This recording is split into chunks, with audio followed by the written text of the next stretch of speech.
doing the same thing at the food bank. We kind of tag team as we go along. So welcome, and we're very pleased to be here. My name is Gary Christ. I'm the manager of member services at the Greater Boston Food Bank.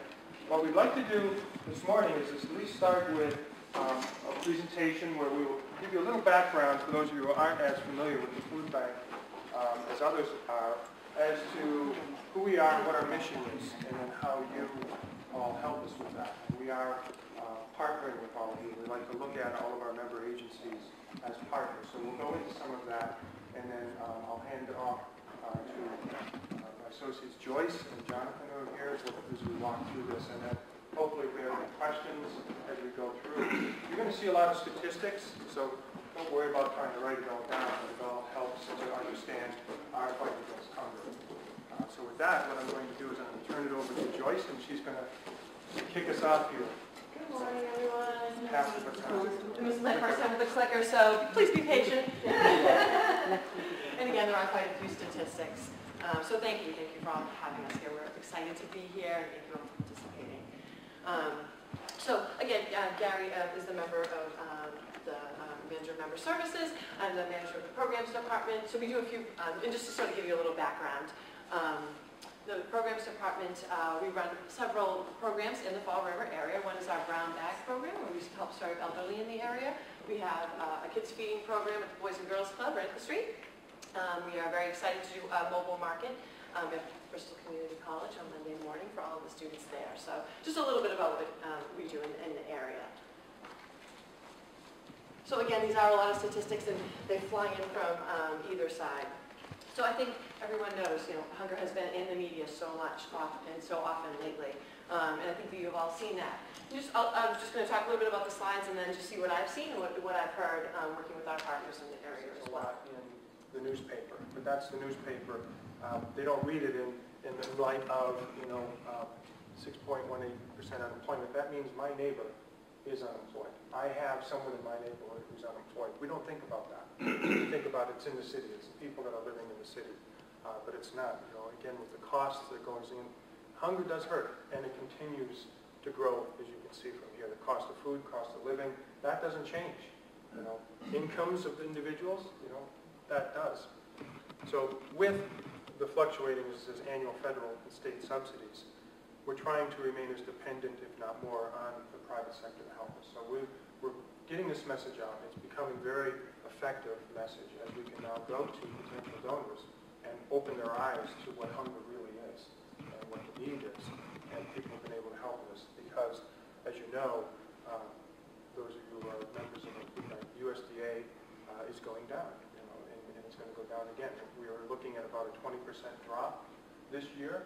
Right now we're experiencing about a 27% drop, and it's going to continue to drop. And so we're trying to really work harder to make up the difference as much as possible. So we started mobilizing this year and trying to get some of our mobile markets out into some of these counties where we are underserving. Well, our board said that's all well and good.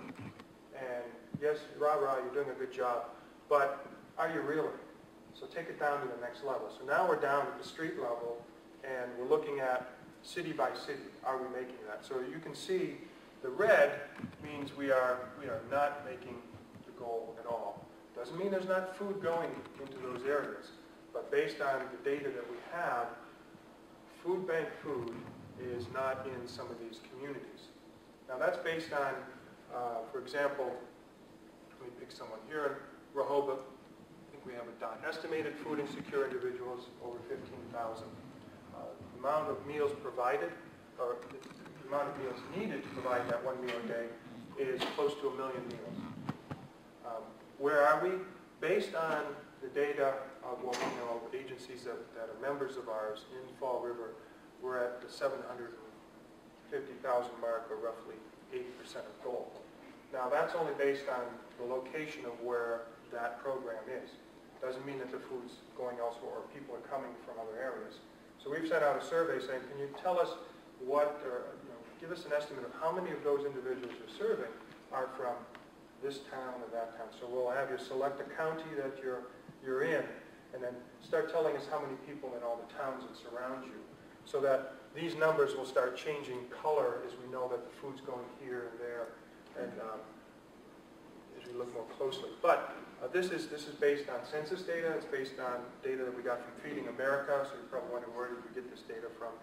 These hash marks here, these are USDA-defined food deserts, and they have a very distinct definition of what is a food desert, and that's based on location or proximity of a grocery store as opposed to a bodega that's nearby. What is your distance? Are there bus routes nearby?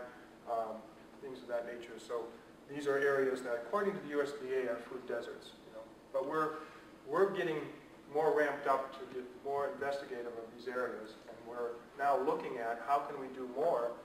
We can say, all right, we're looking here. It says Fall River's fine. We know Fall River's not fine. We're only hitting 80%. We're looking at areas here. I mean, Westport, we don't have any dots in Westport. We are soon. Good morning. Morning. Good morning. Good morning. All right. So my name is Jonathan Tatro. I am the Assistant Manager of Member Services. I'm out on the road 4 to 5 days a week. So one of my roles is to be the site monitor, not the Board of Health. That's different. I come from the food bank to ensure food safety practices are being adhered to in our soup kitchens, our food pantries, all of our member agencies. The difference is I don't bring a pair of white gloves. I don't have them today. I don't have them when I come to visit agencies. And then if there's an issue, we address it. We work on that issue because we see all of our member agencies as partners. We want to partner with that person to make sure food is distributed to those in need, but it's also done in a safe manner so that those folks are helped by that food and don't end up sick. It's a vehicle for those organizations to communicate, share best practices, and ultimately, and most importantly, this network, other networks across the state can act as an ambassador for those in need, because those in need need a stronger voice advocating for them, and that's what we can be. So what are some of the benefits? The nice thing about a hunger network is a hunger network is made up of people from the community.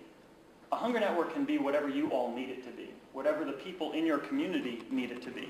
So these benefits are sample benefits that other hunger networks have seen, but they don't have to necessarily be your focus. I'm not going to finish my thank you until we've had a conversation about how we can help each other, how we can address the folks who are in need in this community. So at this point, we've gone from the 30,000 foot, we've talked about what a hunger network can mean, and I think that it would be really helpful if we just took a minute to move the chairs around so that we're all facing each other, because this is not about the food bank, this is about the members here. If we could just move the chairs so we're all facing together, and then we can start talking about what you all want the hunger network to be.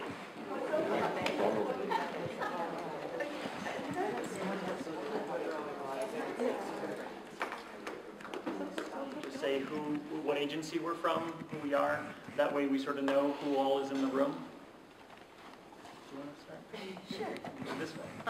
I'm Pat Bebo. I'm the project leader for UMass Extension Nutrition Education Program. I service this part of Bristol County, the lower part. My name is Noreen Kelly. I'm the Director of Allocations at Project Bread. I had a site visit with Dave this morning, and I'm doing all the site visits in Fall River.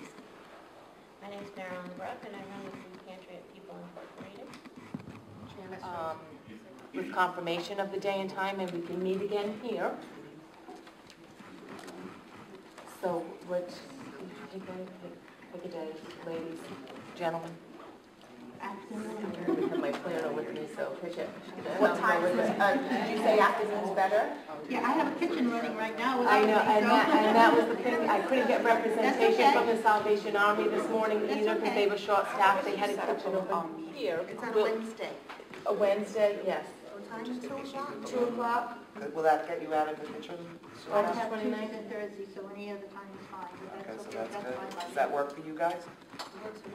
Will that work for you? You have to check with them. This meeting, someone volunteers for the next one, so no one's stuck with doing it every week, every month or whatever, so take something off your plate. Starting in September, we will have a Life Together intern that Greater Fall River Partners has engaged. And part of that person's plan of work is to work on homeless issues and feeding people issues. So that's somebody that could take a leadership role in this group, at least for the first year. We're deciding today which one of the interns will be with us. And I know Church of the Holy Spirit is getting one as well, so perhaps that can be part of their, and 2 are in the New Bedford area, so perhaps that can be part of their coordinated efforts. Is it like a meeting, was it? A doodle, a meeting doodle.